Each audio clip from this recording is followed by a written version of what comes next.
no livro de 2 Reis, capítulo 5. Nós vamos ler do versículo 1 até o versículo 14, mas não agora. E antes disso, eu quero parabenizar a equipe da mídia, que me ajudou a fazer os slides dessa noite, porque eu sou péssimo em fazer slide. Estou agora na faculdade, suando para entregar os trabalhos e sempre estou me ligando a um grupo que é alguém que manja. Josué, por exemplo, é do meu grupo, né? Então eu sei que slide vai ser com ele, né? Tem Maria Clara também.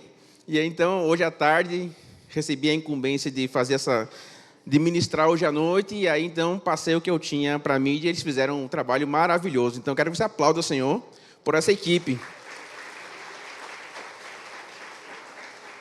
E aí você vê que todo o trabalho, todo o serviço na igreja nunca é feito por uma pessoa, unicamente por uma pessoa. Sempre tem uma equipe por trás. Nós nunca trabalhamos sozinhos. E o título dessa mensagem é meio provocador. Minha transformação está no lugar onde eu não queria ir. É um tema bem interessante e é um tema que até eu tenho uma experiência pessoal que deu origem a esse título, porque eu não queria fazer o curso de psicologia. Nele já havia me orientado já há alguns anos. Do tempo que ele me falou para fazer, hoje eu já estaria formado. Mas eu fui resistindo porque eu pensava assim, rapaz, eu já estou uma idade avançada, imagina, 30 e poucos anos na época, né, 36, 37 anos, eu já achando, já ultrapassado, pensei, rapaz, eu vou para a sala de aula, vai ter só molequinho, só gente nova, eu não vou dar conta. Só que as circunstâncias foram me empurrando para fazer o curso de psicologia. As necessidades, aí eu fiz uma pós-graduação em aconselhamento bíblico, e as necessidades da comunidade, das pessoas em minha volta, estavam me forçando a me qualificar. E foi quando eu fiz um curso do Ítalo Marcilli, sobre as 12 camadas da personalidade, que alguns aqui já fizeram esse curso. Ali minha mente se abriu, então, para compreender melhor o ser humano, como funciona o processo de aprendizagem, como o ser humano aprende, né, aquilo que lhe é ensinado. E aí, então, eu entrei no curso de psicologia, e logo de cara eu falei, rapaz, eu estou no lugar errado, é muito difícil, eu não vou conseguir. Mas passou o primeiro semestre, vencido para a honra e a glória do Senhor, e então iniciou o segundo semestre, eu me encontrei no curso, de fato estou fazendo o que eu precisava fazer, mas foi num lugar onde eu não queria ir. E eu quero iniciar essa mensagem com uma frase que com certeza você já ouviu aqui na comunidade, principalmente pela boca de Niles e Fernanda, uma frase muito conhecida. Diz assim, ninguém de nós que passou por transformação profunda se apresentou como voluntário. Fomos arrastados a ela, esperneando e gritando, e sem dúvidas seremos arrastados novamente. Deixa eu abrir aqui. É uma frase que ela é fundamentada numa teoria. Essa citação ela é atribuída ao psicólogo e analista junguiano James Hollis. E essa frase ela sugere que as mudanças mais significativas e profundas na vida não são intencionais, elas não são conscientes, não são planejadas. Elas não partem, de fato, do querer da pessoa. Ela não parte de assim, ó, eu decido, mas sim é empurrado essas mudanças mais profundas e significativas. Por exemplo, um filho. Por mais que você queira engravidar, por mais que você queira ser pai, não acontece como você pensa que vai ser, né? Não, a gente vai fazer o nosso combinado hoje, você fica grávida hoje, e daqui a 9 meses nasce o bebê. Não é assim que funciona. Por mais que você se planeje e faça o tratamento, é sempre uma surpresa quando descobre que está grávida. É ou não é? Aí, assim, ó, nem sabe, já está com 8 semanas, descobriu que está grávida. Então, não é algo intencional, mas é forçado pelas circunstâncias externas que nos tiram da zona de conforto. Na frase, nós encontramos elementos de resistência. A resistência, a mudança, a esse ato de espernear e gritar, é um comportamento natural do ser humano. Pois o nosso cérebro, ele busca conforto e busca previsibilidade. Nós trabalhamos assim em todas as áreas da nossa vida. No entanto, essa citação, ela vai sugerir que a dor não está, de fato, na mudança em si, mas na resistência a ela. Então, a dor não é tanto pelo mudar, mas ter que mudar.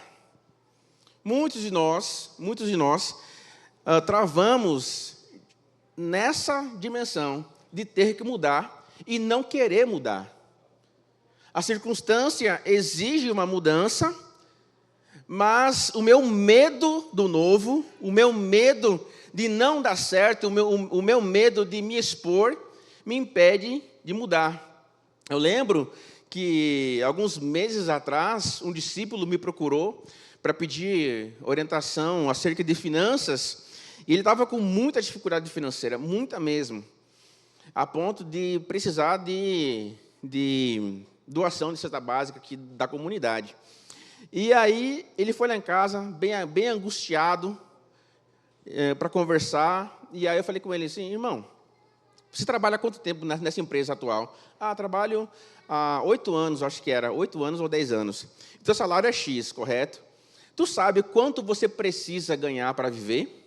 Quanto a sua família precisa para se manter? Ele falou: não sei. Então, como é que você acha que esse salário é suficiente para você? Então, eu vou lhe dar uma atividade de casa. Esse mês agora, seguinte, você vai fazer uma planilha, um orçamento familiar, e você vai anotar todos os gastos que você tem, com energia, com internet, com água, com feira, passou na padaria, comprou pão, R$2 de pão, você vai anotar tudo. Tudo que você comprar, que sair do seu bolso, você vai anotar. E aí, assim ele fez. Quando ele passou o mês, ele voltou lá em casa e trouxe a planilha, a esposa ajudou ele a fazer. E ele percebeu que ele ganhava muito pouco comparado ao que ele precisava para viver. E o que ele fazia, então, para suprir essa lacuna aí negativa? Pegava cartão emprestado da mãe, pegava cartão emprestado de algum amigo, pegava um dinheiro com alguém, estava sempre cobrindo. A esposa fazia um bico ali, um bico aqui, e iam se virando do jeito que dava. Eu falei assim: irmão, é o seguinte, a sua atual situação, ela exige que você procure um emprego que tenha uma renda melhor. Mas eu tenho medo de sair e não dar certo. Eu falei assim: mas pior é você ficar como está, porque como você está não vai melhorar. Então é preciso você romper com isso, você precisa mudar e arrumar um emprego melhor. E aí surgiu uma oportunidade, então, numa empresa aqui da cidade, e ele, com muito receio, com muito medo, era final de ano, até era dezembro, falou: rapaz, não é uma época boa de mudar. E aí ele pegou e deu esse passo de fé. Hoje, ele está numa outra realidade, completamente diferente, prosperando, feliz da vida, juntando dinheiro para comprar um carro, para trocar de casa e tudo, porque ele rompeu com esse medo de mudar. Então, a resistência não é pela mudança, mas é pela atitude que tem que ser tomada para que a mudança aconteça. Sem uma atitude tomada, não tem mudança nenhuma, não há transformação. A citação, ela afirma que a transformação ocorrerá mesmo que de forma involuntária. A frase diz assim: fomos arrastados a ela, esperneando e gritando. Enfatiza que, embora a mudança possa ser dolorosa e indesejada, ela é muitas vezes um catalisador, um estímulo, um impulso para o crescimento e o autoconhecimento. Não escolhemos passar pelas grandes crises da vida, como uma perda, uma doença, uma crise profissional, mas é a superação delas que nos transforma profundamente. Então, a gente não espere, não planeje uma crise, não planeja um desemprego, mas é a superação dessas demandas que surgem é que vão causar, de fato, uma mudança profunda em nossa vida. E a última frase, para complementar a frase introdutória, sem dúvida seremos arrastados novamente, indica que a transformação é um processo cíclico e inevitável na vida. Não se trata de uma experiência única, mas de uma série de crises que forçam a nossa evolução ao longo do tempo. Isso sugere que a maturidade envolve aceitar a natureza imprevisível da vida e aprender a lidar com as mudanças contínuas. Nós estamos sempre em constante mudança. Isso é do ser humano. Se você olhar para você que aqui tem mais de 40, por exemplo, você não tem o mesmo vigor que você tinha quando tinha 20 anos. Eu estava conversando com o Josué e os colegas na faculdade essa semana, foi terça-feira, poxa, a gente chega nos 40, é uma dorzinha aqui, é uma dorzinha ali, a visão já começa a ficar um pouco mais embaçada. Eu falo, eu nunca precisei de óculos, eu nunca vou precisar, mas é quando bate o 4.0, eu falei, eita, não, aqui está melhor. São coisas da vida, e o que tu vai fazer, tu vai se adaptando a isso, tu vai mudando, para que você consiga viver com a atual realidade. É assim que funciona.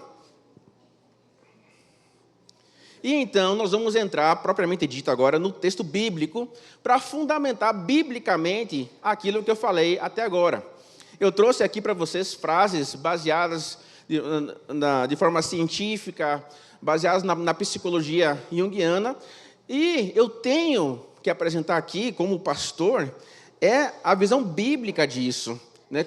E eu quero trazer um exemplo prático. Eu não quero trazer uma teoria, eu quero trazer algo prático que aconteceu com uma pessoa, e essa pessoa escolhida foi Naamã. Poderia ter escolhido outros, mas eu escolhi esse camarada, por algumas características que eu achei interessante. Primeiro, ele não era israelita, não era do povo de Deus.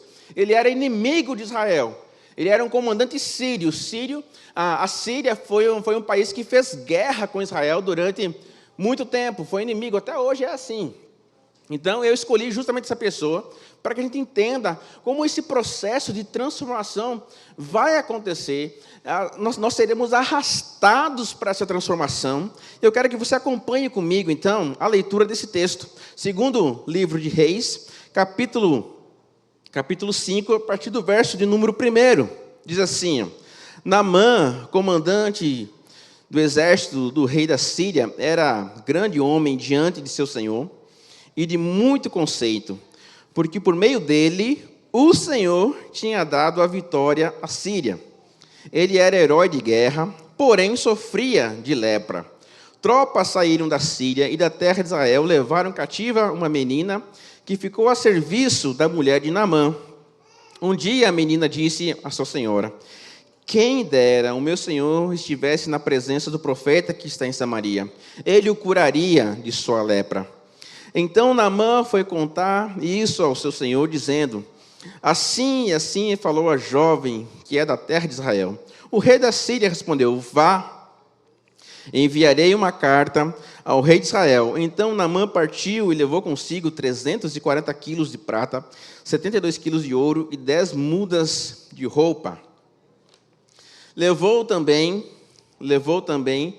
ao rei de Israel a carta que dizia: tão logo esta carta chegar a você, saiba que eu lhe enviei Naamã, meu servo, para que você o cure de sua lepra.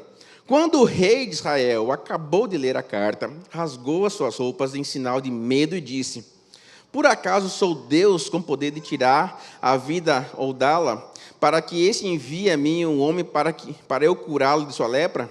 Como vocês podem notar e ver, ele está procurando um pretexto contra mim. Mas quando Eliseu, homem de Deus, ouviu que o rei de Israel havia rasgado as suas roupas, mandou dizer ao rei: por que o Senhor rasgou suas roupas? Deixe-o vir a mim, e ele saberá que há profeta em Israel. Então Naamã foi com os seus cavalos e os seus carros e parou à porta da casa de Eliseu. Eliseu, então, lhe mandou um mensageiro dizendo: vá e lave-se 7 vezes no Jordão, e sua carne será restaurada e você ficará limpo. Verso 11, mas Naamã ficou indignado e se foi, dizendo: eu pensava que ele certamente sairia para falar comigo, ficaria em pé, invocaria o nome do Senhor, seu Deus, passaria a mão sobre o lugar da lepra e restauraria o leproso. Por acaso não são Abana e Farfar, rios de Damasco, melhores do que todas as águas de Israel? Será que não poderia me lavar neles e ficar limpo? Deu meia volta e foi embora muito irritado. Então os seus oficiais se aproximaram e lhe disseram: meu pai, se o profeta tivesse dito alguma coisa difícil, por acaso o Senhor não faria? Muito mais agora que ele apenas disse: lave-se e você ficará limpo.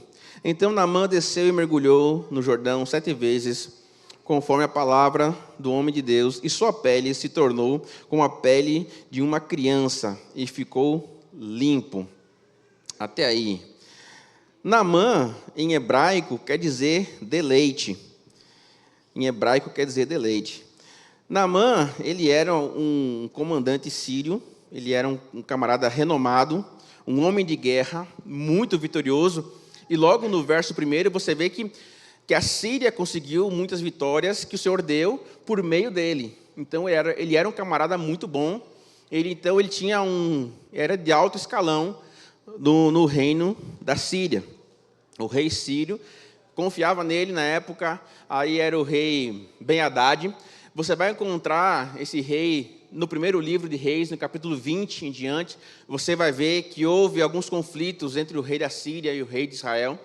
Você vai ver que acontecem alguns conflitos, e acredito eu que foi num desses conflitos ali relatados, entre o capítulo 20 e 22, foi que eles pegaram essa menina e levaram como cativa, como escrava.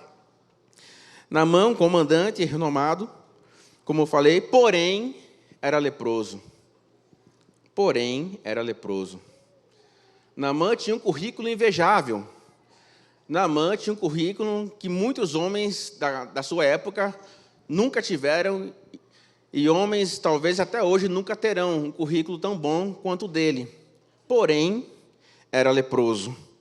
Porém, tinha um defeito. Não sei se você já olhou para alguém e falou: rapaz, ele é tão legal, mas quando abre a boca, só a graça. Tu já viu pessoas assim, que você olha, poxa, ele é tão bacaninha quando está dormindo. Quando acordou, meu Deus. Assim, tem gente, e aqui eu vou fazer uma abertura de coração. Assim, aqui as mulheres, principalmente, já estudaram sobre temperamento. Muita gente pensa que eu não sou colérico. Muita gente pensa que eu sou sanguíneo, porque eu dou risada, porque eu brinco. Mas Carlos sabe que eu sou colérico, né, Carlos? Mas assim, interessante isso. Eu sou um colérico em tratamento. O que significa isso? Como eu sei como eu sou, eu busco, então, controlar esse temperamento. Então, como eu estou no processo de me conhecer, então eu sei aonde eu tenho que me controlar. Então, eu estou aprendendo isso. Então, as pessoas olham assim: poxa, mas Lucas, nunca pensei que Lucas fosse colérico. Nunca pensei. Né, irmão? É que eu sou um colérico em tratamento. E aí você: mas poxa, ele é isso. Né? Lucas é tão legal, mas quando erra a música, misericórdia. Quando erra a música, o semblante muda, a face muda, a igreja inteira sabe: alguém lá em cima errou, porque Lucas mudou a fisionomia. Né? Poxa, é tão legal, mas quando alguém erra a música, pronto, muda tudo. E tem pessoas que são assim, tem tantas virtudes, mas é um ótimo profissional, é um ótimo servo na comunidade, mas é um péssimo pai. É um camarada sem paciência com a esposa, camarada intolerante na casa. E esse é Naamã, camarada com currículo invejável, mas tinha uma doença que o comprometia. Tinha uma doença que o envergonhava. Você sabe que a lepra era uma doença grave. Quando você lê Levítico capítulo 11, você vai entender o contexto da lepra, como Israel tratava a lepra. Síria não tratava assim, mas Israel tinha uma forma de como proceder com a lepra.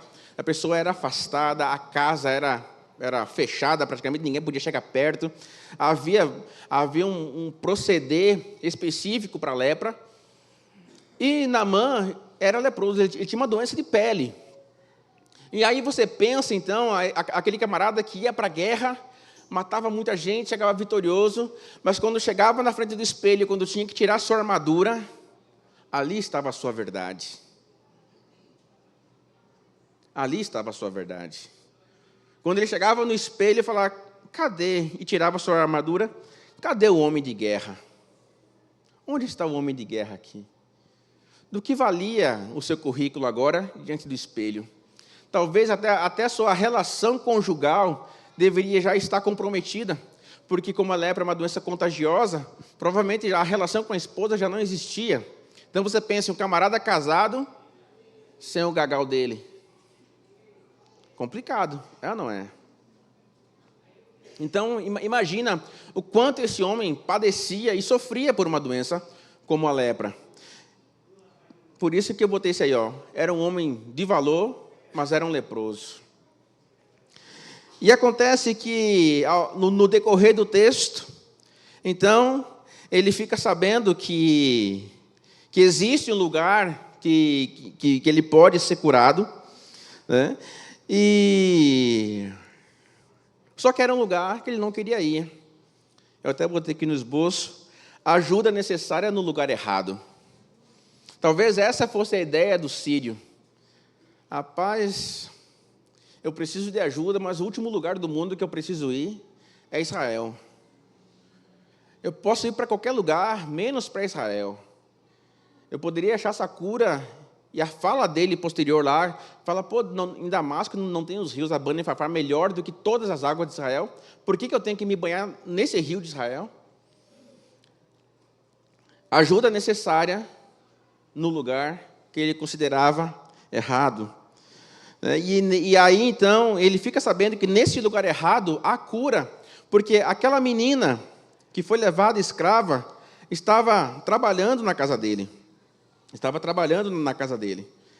E provavelmente, pela fala dela, ela, no verso 3, ela fala assim, quem dera se o meu Senhor estivesse na presença do profeta que há em Samaria, ele o curaria da lepra. Provavelmente ela já havia visto o seu senhor, que era Naamã, sofrendo, sentindo dor, padecendo, e ela, num ato de compaixão, num ato de empatia, ela fala isso, porque muito provavelmente ela já tinha visto ele mal, por conta disso. Tem uma frase de Raymond Calkin que diz assim, ó, Naamã era um homem de valor, mas era leproso. Para quantos homens na história do mundo essas palavras são aplicáveis? Eles são poderosos no intelecto, poderosos em sua capacidade, mas não são íntegros em sua alma, não são sãos em sua alma. Portanto, aquelas grandes habilidades não redundavam em nenhum bem para o mundo ou para os próprios eventos. Raymond fala isso. Tanta pompa, tanta habilidade, mas habilidades que não o curavam, que não supriam de fato a sua necessidade. E aí então eu começo agora, de fato, passando da introdução, passando para um outro ponto, que Naamã tinha uma tola pompa, um certo ar de superioridade desnecessário para quem está na condição que ele está de doente. Então, ele precisa de ajuda, e então ele chega para o rei dele, o rei Ben-Hadad, fala, olha, eu ouvi falar que em Israel tem cura, e aí então o rei mesmo se prontifica, não, eu vou escrever uma carta aqui para Acabe, que era o rei de Israel, vou escrever uma carta para ele aqui, e você leva essa carta como recomendação, você apresenta lá, então ele vai, leva uma comitiva, leva muito ouro, leva muita prata, leva roupa como presente, e acontece justamente isso, ele chega lá, entrega a carta para o rei de Israel, o rei se desespera, e meu Deus, eu sou Deus para dar e tirar a vida, ele quer uma guerra comigo. E aí então o homem de Deus, Eliseu, fala assim, não, deixa vir, deixa vir para mim aqui que eu vou resolver esse BO. Fique tranquilo, Acabe, fique tranquilo. O pai está on. O pai resolve. É justamente isso. Então, Eliseu está lá pronto para receber Naamã, mas não é Eliseu que recebe. Então, Naamã chega, e aí Eliseu é avisado. Eliseu fala, Eliseu, até brinquei na conexão, Eliseu está lá tomando o cafezinho dele, comendo o cuscuzinho dele. Aí fica, ó, Naamã está aí. Aí ele, tá bom, ó, fala para ele lá no Rio Jordão, e se banhar 7 vezes que ele vai ser curado. E continua comendo o cuscuz dele e tomando café. Aí vai lá, Geazim, eu falo, ó, Eliseu falou que é para você ir no rio lá, no Rio Jordão, para você se banhar, para você ficar curado. 7 vezes, viu? Tem que ser 7 vezes para você ficar curado. Se for 6, não serve, se for 5, não serve. Tem que ser 7. E aí Naamã, então, enlouquece. Naamã, ele pira com esse negócio. E essa atitude de Naamã me lembra o texto de Marcos, capítulo 8, versículo 36, fala assim, de que adianta uma pessoa ganhar o mundo inteiro e perder a sua alma? Naamã, baseado na sua experiência de guerra, com certeza ele prestava continência, prestava honra para as pessoas. Então, ele esperava ser tratado da mesma maneira. E acredito que ele era tratado sempre dessa maneira. A própria postura dele sugere que ele considerava Eliseu inferior a ele. Então, eu esperava que ele fosse chegar aqui, fosse fazer isso comigo, fosse me receber, fosse me honrar pela minha presença. E não foi isso que aconteceu. Não foi isso que aconteceu. E aí, quando os homens ouvem qual foi a ordem dada para Naamã, eles sabiam que em Damasco haviam, de fato, rios melhores, haviam condições melhores para que aquilo pudesse ser feito, de fato. Mas aí tem um detalhe interessante. Quando Deus entra na história, quem dita as regras é o próprio Deus. E nós, por sabedoria, a gente obedece. Quando Deus entra na jogada, quem vai ditar as regras é o Senhor. E nós, por sabedoria, obedecemos. Isso é uma coisa que precisa ser aplicada no seu casamento. Você que é casado. Muitos querem casar, estão doidos para casar, para não pecar. Eu quero casar para não pecar, eu quero casar porque eu amo muito. Beleza, tem uma motivação que não é errada, mas não é a única também. E o que acontece? Quando casa, quer fazer o casamento do seu jeito. Casa na igreja, casa diante de Deus, os pastores oram, faz curso de noivos e tudo, está aqui, está no grupo de casal, mas insiste em fazer o casamento do seu jeito. Insiste que o casamento tem que ser como eu quero, do jeito que eu quero, meu marido, minha esposa tem que fazer o que eu digo que tem que ser feito, porque senão não vai dar certo.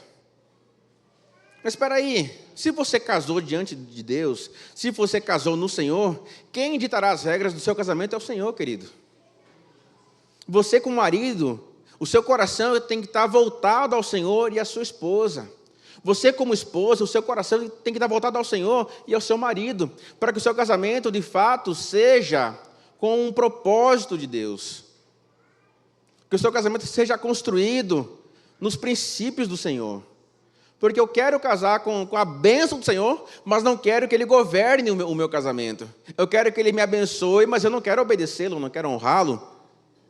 E é mais ou menos isso que acontece com Naamã.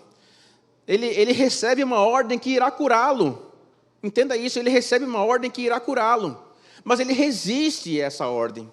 Ele fica indignado com isso. Ele não aceita isso. E aí, então, eu falo para você que a lepra era o menor dos problemas de Naamã. Como assim, Lucas? Como assim a lepra era o menor dos problemas? A doença externa de Naamã era apenas o iceberg, a ponta do iceberg do atual estado de Naamã. E como é que eu provo isso? Pela própria palavra. A partir do verso 11, você vê do que realmente Naamã padecia. Olha só, verso 11. Mas Naamã ficou indignado e se foi, dizendo: eu pensava que ele certamente sairia para falar comigo, ficaria em pé, invocaria o nome do Senhor, seu Deus, passaria a mão sobre o lugar da lepra e restauraria o leproso. Por acaso não são Abana e Farfá, rios de Damasco, melhores do que todas as águas de Israel? Será que eu não poderia me lavar neles e ficar limpo?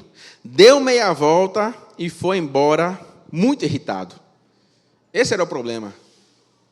Porque um homem que quer cura, ele insiste pela cura. Você vai lembrar, no Novo Testamento, daquela mulher sírio-fenícia que ela chega para Jesus e ela implora pela cura da filha. Jesus a ofende chamando ela de cachorrinho, mas mesmo assim ela insiste. Senhor, até os cachorrinhos comem as migalhas que caem da mesa dos seus donos. Olha a diferença de quem realmente necessita, sabe que necessita. Ela poderia ter se ofendida. Naamã se ofendeu. Rapaz, olha, eu sou comandante, eu sou um general, eu sou um homem de guerra, eu poderia agora aqui, entrar nessa casa e matar ele só pela desonra que ele me fez. Ele ficou irritadíssimo. Mas o doente era ele.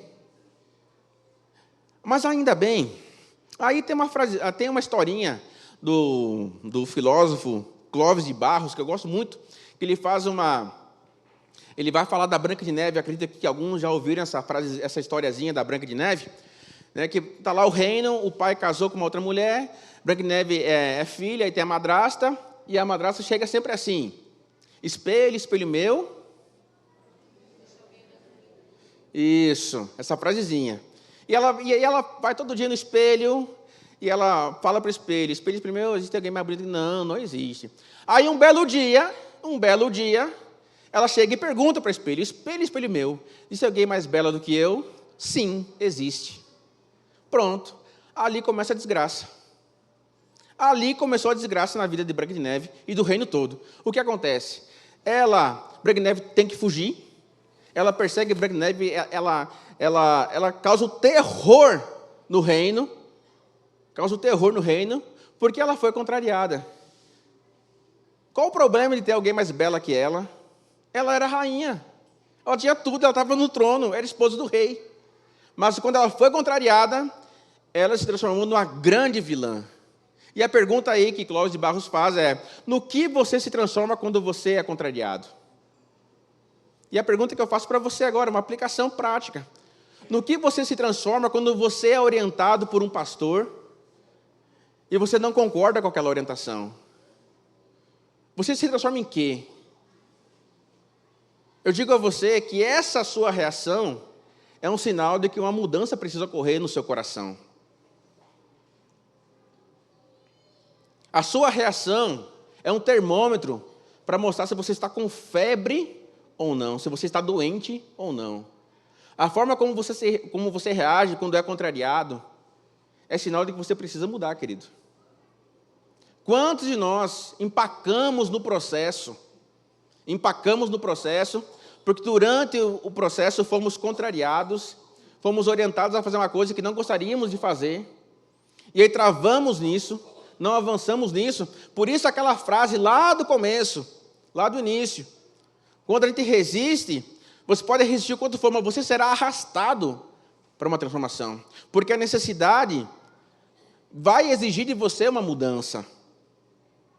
E eu gostei muito dessa reflexão do Clóvis de Barros, porque ela serve aqui. No que eu me transformo quando eu sou contrariado? Como eu fico quando não faz aquilo que eu acho que é certo fazer? Essa semana, eu fiquei a semana passada sem poder dirigir, assim, não foi na dimensão de Fernando e Niles, que os líderes sabem do que eu estou falando, mas assim, eu fiquei só de Uber, né, Cimé me levando para cima e para baixo, porque eu não podia ir porque o cinto pega em cima do local da cirurgia. E aí eu tinha um hábito, eu sou um camarada de hábitos, assim, bem ritualísticos. Eu, quando estou indo para a faculdade, eu vou pegar as meninas, eu vou pelo mesmo caminho, eu faço as mesmas curvinhas, eu passo pela mesma pedra, rapaz, eu tenho esse problema, sabe?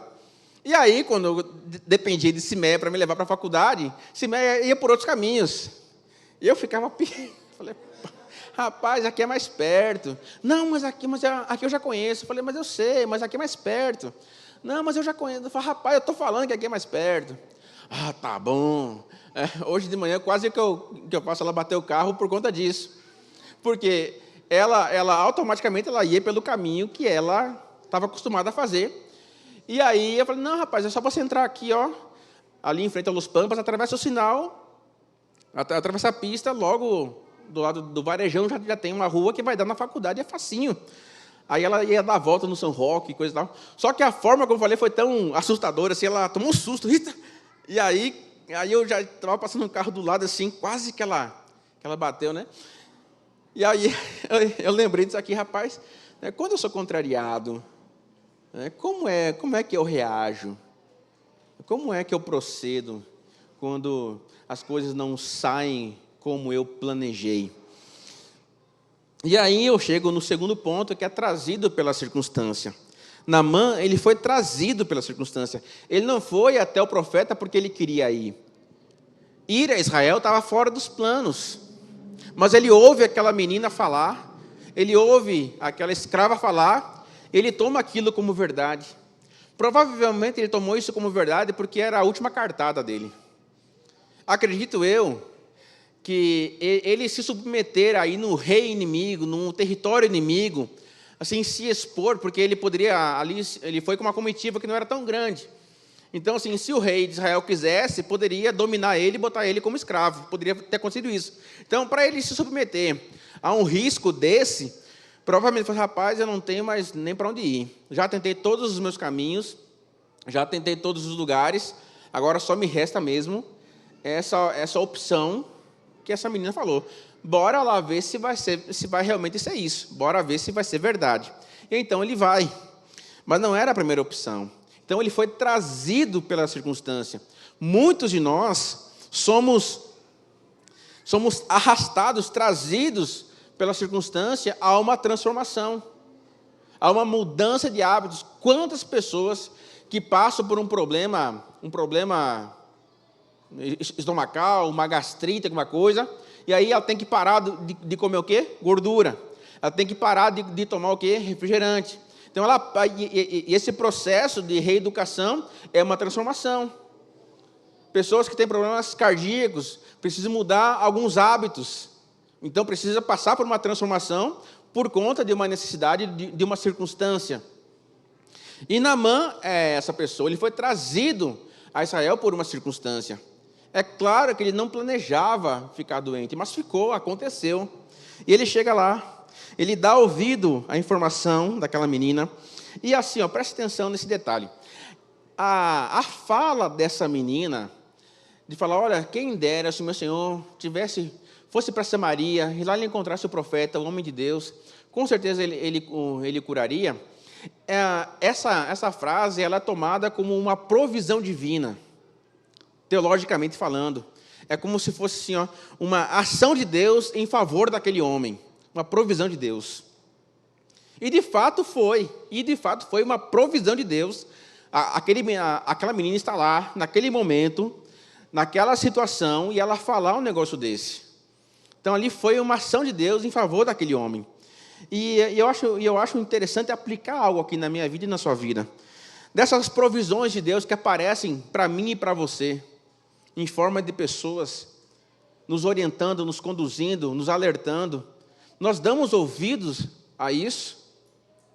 Quantas provisões de Deus já vieram até você para que você não caísse, para que você não errasse, para que você não se desviasse, e aí você ignorou essa voz? Reflita aí se isso já não aconteceu com você. De surgir uma provisão de Deus e você achar que não é de Deus, e você simplesmente por rebeldia e por desobediência falar, rapaz, eu não vou fazer não. Eu não vou fazer não. Eu não vou cumprir não, eu não quero, eu sou livre. Aí ainda usa assim, eu sou livre em Cristo. Jesus me fez livre, então eu não quero obedecer, não vou obedecer. E ignora uma voz do Senhor. E eu não estou falando apenas de pastores e líderes, mas de próprios irmãos nossos de conexão, que muitas vezes, por estarem perto, próximos da gente, fala, rapaz, aquela fala sua ali na conexão não foi legal. Não foi legal. Eu nunca me esqueço de uma experiência que eu tive há muitos anos atrás. Eu e Alfredo, Simé e Viviane, nós éramos da mesma conexão. Na época a gente morava ali na 31 de março. E aí eu lembro que eu cheguei, não sei se foi do trabalho, eu cheguei em casa, e aí tive um comportamento lá com Simeia. E aí Alfredo viu aquilo e achou estranho. Aí passou uns dias, Alfredo, varão, preciso conversar com você um negócio. Vi que você chegou em casa assim e tal, porque a célula era lá em casa, e você procedeu dessa maneira, isso não é legal, né? Isso não é correto para um discípulo do Senhor. Rapaz, aquilo ali me marcou, velho, positivamente, porque ele me conhecia. Ele é padrinho do meu casamento, Alfredo e Viviane. E Anaíli foi a minha daminha de honra. Cadê a Anaíli? Ela está na escola lá, né? Então, a Anaíli era um pitoquinho assim, foi minha daminha. Para você ver como eu já estou velho, né? Brincadeira à parte. Mas tem pessoas próximas a mim e a você que são os nossos espelhos, são os nossos retrovisores. Eles estão vendo o ponto cego que eu e você não enxergamos de nós mesmos. Então, quando algum irmão chega para você e fala, rapaz, bora maneirar aí. Ana Luísa teve uma experiência, ela está lá em cima agora, de uma coleguinha dela que chamou ela para conversar. Falou, Ana Luísa, estou vendo você aqui na escola, você está agindo assim, assim, assado. Eu acho que não é legal você falar dessa maneira. Ela ficou retada com a colega, mas depois em casa eu explicando, filha, isso é bom, importante, porque você tem alguém que se importa com você. Tem alguém que está olhando para você e se importa com o seu proceder como discípula. Então, agradeça a ela. Não fique brava, não. Mas ela tem que cuidar da vida dela. Não, eu sei. Mas ela está ajudando você a ser uma colega melhor. Então, nós temos vozes e provisões de Deus que vêm em forma humana, que é por meio da comunidade, é por meio da igreja. E indo para o terceiro ponto, você não precisa mergulhar no Rio Jordão hoje. Glória a Deus por isso. Nós não precisamos atravessar o oceano. Eu sei que tem muito brasileiro que vai, nada contra aí em Israel. Algumas pessoas repetem o batismo lá no Rio Jordão. Nada contra. Mas você não precisa fazer isso hoje para ser transformado. Você não precisa comprar produtos de Israel, água do Jordão, florzinha não sei do que lá, areia de tal deserto. Você não precisa fazer esse tipo de coisa para que a transformação aconteça na sua vida. Você não precisa fazer isso. E o legal dessa história é que na comitiva de Naamã existiam homens mais sensatos do que ele nessa comitiva. E glória a Deus por isso. Por isso é importante você andar com pessoas melhores que você. Isso é importante, porque foi isso que salvou Naamã.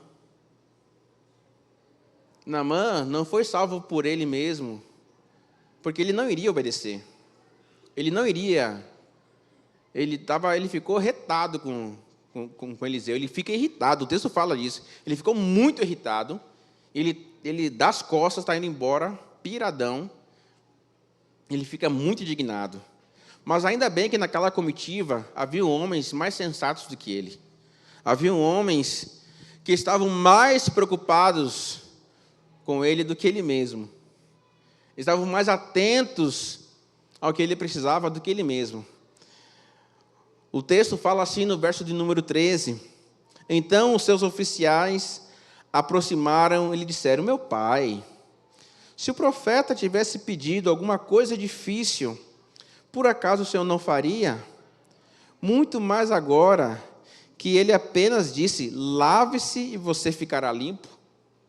Uma coisa simples como essa, ele se sentiu ofendido, iria voltar para casa doente. E provavelmente logo depois iria morrer. Não tinha cura para ele. Mas as pessoas que estavam à sua volta, falei, meu amigo, que é isso? Você vai ficar bicudo por causa de uma orientação tão simples. Se ele tivesse pedido para você guerrear contra 10 mil aqui, você não iria? Se ele tivesse falado para você fazer tal sacrifício, você não faria, mas uma coisa simples como essa, por que não fazer? E aí, então, ele vai, ele se banha 7 vezes, e quando ele sai da água, ele está purificado, está limpinho. Aí o cara muda completamente. E ele é, de fato, transformado. Naamã, ele não é apenas curado da lepra. Há uma transformação linda que acontece na vida dele. Os versos seguintes nós não lemos, mas depois você pode ler a partir do versículo de número 14, 15 em diante, você vai ver que ele vai voltar para Eliseu curado, ele quer dar as ofertas para Eliseu, então Eliseu rejeita, não precisa dar não, foi Deus que curou você, eu não quero nada. E aí olha só o que Naamã faz, Naamã fala assim, é o seguinte, eu prometo que eu nunca mais eu vou oferecer sacrifícios a outros deuses que não sejam o Senhor. Olha só o que ele fala, um camarada de uma outra nação, uma outra nacionalidade, uma nação pagã, que não cria no Senhor, esse camarada, por ser curado, ele decide, nunca mais eu vou oferecer nada a outros deuses que não sejam o Senhor. E ele continua, que o Senhor me perdoe, quando o rei entrar no templo de Rinom e oferecer, ele se apoia no meu braço. Que o Senhor me perdoe quando eu tiver que me ajoelhar com o meu Senhor diante do Deus dele. Olha a postura que esse homem assume. Ele teve a sua vida completamente mudada. Mas ele foi arrastado para um processo de transformação. E ele então apenas não foi curado da sua lepra, mas ele é uma espécie de conversão ao Senhor. Ele se converteu ao Senhor através daquele processo, através daquela situação. Como eu falei, você não precisa ir para o Rio Jordão. Você precisa voltar-se para Jesus. Você precisa estar em Cristo Jesus. Eu não sei se você lembra da frasezinha do pastor Enilson acerca de status. Vocês lembram? Eu anotei aqui a frase que diz assim, status nada mais é do que você comprar o que você não precisa, com dinheiro que você não tem, para representar uma pessoa que você não é, para pessoas que não te conhecem. Tantas pessoas resistem à transformação, ao caminho do Senhor, justamente por conta de status, por conta de uma posição. Tantas pessoas, eu já rodei muito tempo no Evangelho, já tenho 40 anos de cristão praticamente, eu já vi tantas pessoas estarem em ministérios com uma vida dupla, e com medo de confessar, porque não quer perder o púlpito, não quer perder o palco, não quer perder a liderança. Não, eu sou líder de casal, velho. Poxa, se eu for confessar isso aqui, rapaz, vai pegar mal. Fica vendendo uma imagem de quem não é. E aí fica sustentando essa imagem, que nada mais é do que uma resistência à transformação. Um pedido de perdão, uma confissão. E aí o que acontece? Esse tipo de pessoa só reconhece quando é descoberto. Esse é o problema. Só reconhece quando é descoberto. Mas vai levando até onde dá. Até onde consegue.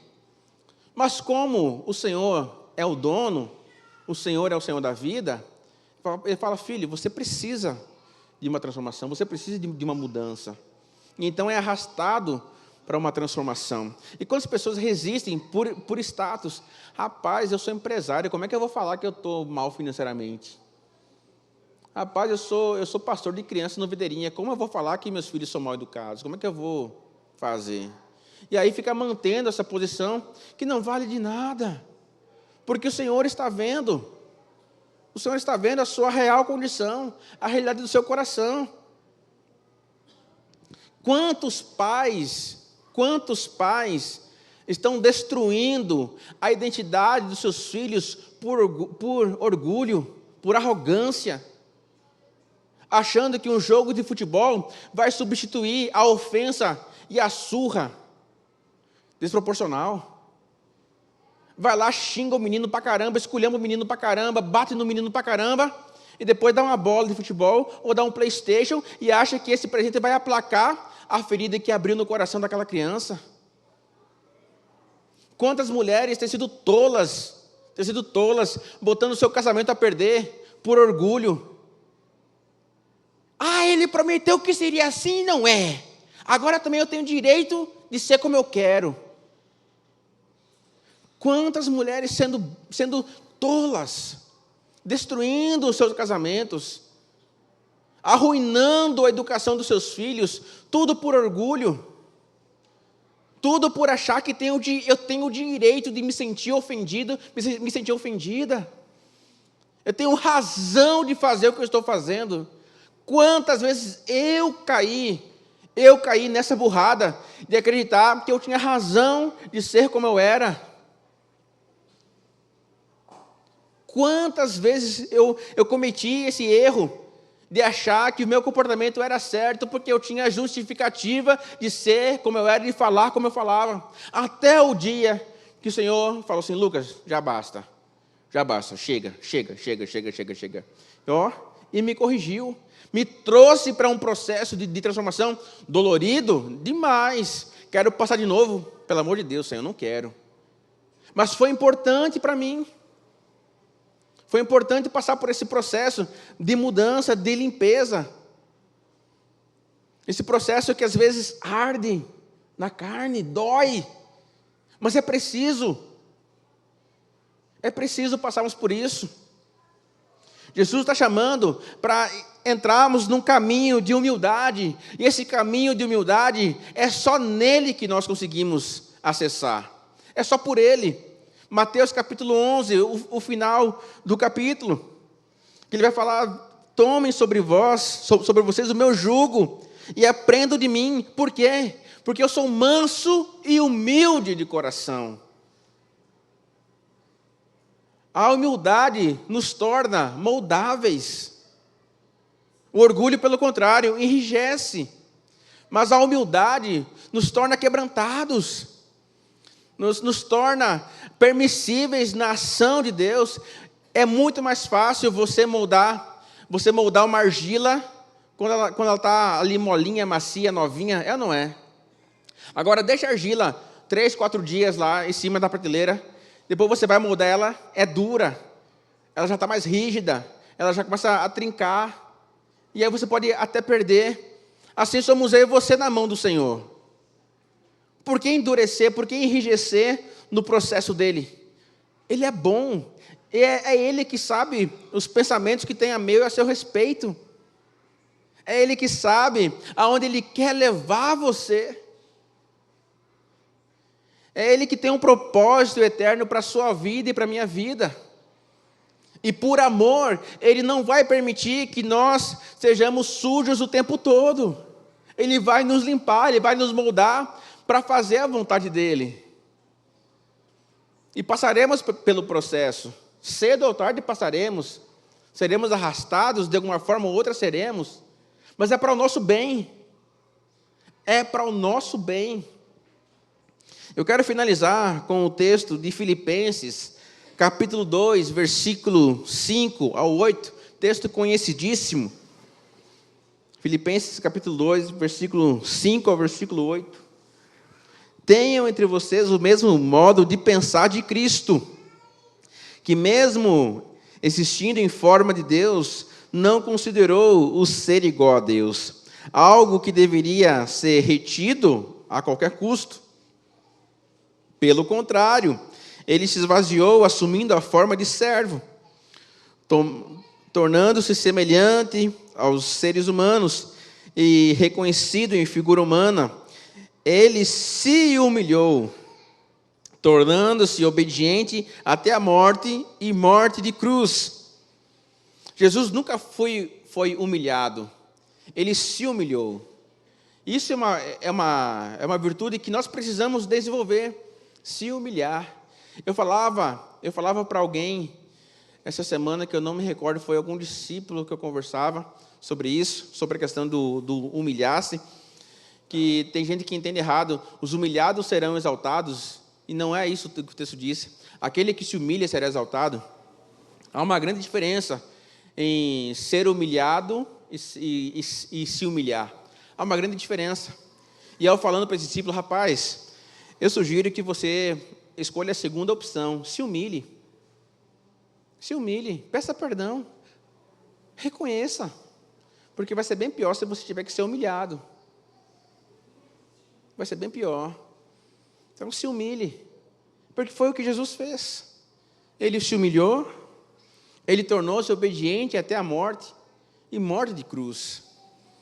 Nós temos um caminho a ser trilhado para que a transformação aconteça, que é o caminho da humildade, que é o caminho de reconhecer-se necessitado da graça, do perdão e do amor de Deus, o caminho de olharmos para as nossas mazelas e falar: Senhor, eu preciso de Ti. Senhor, eu preciso de Ti. Se não for o Senhor na minha vida, o que será de mim? Se não for o Senhor para me resgatar de mim mesmo, aonde eu vou parar? Se não for o Senhor a me moldar, que fim vai dar esse meu comportamento? Se o Senhor não me transformar, até onde durará o meu casamento? Até onde meus filhos vão me obedecer? Até quando? Há tantos pais, como eu falei anteriormente, que estão destruindo a identidade, a personalidade dos filhos. E aí, quando os filhos chegam lá na fase de adolescência e juventude, os filhos se rebelam, se revoltam, e o pai pergunta assim: aonde foi que eu errei? Aonde foi? Poxa, eu dei tudo que essa criança queria. Eu fiz tudo o que ele quis. E olha só no que deu. Mas se esquece dos xingamentos, se esquece das ausências, se esquece da frieza, se esquece das surras exageradas, se esquece da presença, e acha que isso a criança de 5, 6, 7, 8 anos nem percebe. Ela percebe, filho. Ela está absorvendo. Ela está absorvendo. Se você duvida do que eu estou falando, você pode estudar Piaget, que é um psicólogo. Ele pode explicar isso para você claramente. E aí nós pais ignoramos todas essas falhas, achando que isso não tem efeito nenhum. Não, quando ele estiver com seus 17 anos, eu coloco ele numa faculdade legal e está tudo resolvido. Não está resolvido. Ficaram brechas ali. O Senhor está chamando eu e você para um caminho de humildade, para sermos transformados, para sermos parecidos com Jesus. Eu quero convidar você a se colocar em pé. Nós vamos orar nesse momento para encerrar, dentro do horário, nem um minuto a mais, um minutinho a menos, e glória a Deus por isso. Senhor Jesus, nós bendizemos o Teu nome, Senhor, porque Tu és o nosso Deus, e por amor a nós, Tu nos chama a um caminho de transformação, e Tu nos leva para lugares que às vezes nós não queremos ir, mas é nesse lugar que o Senhor está.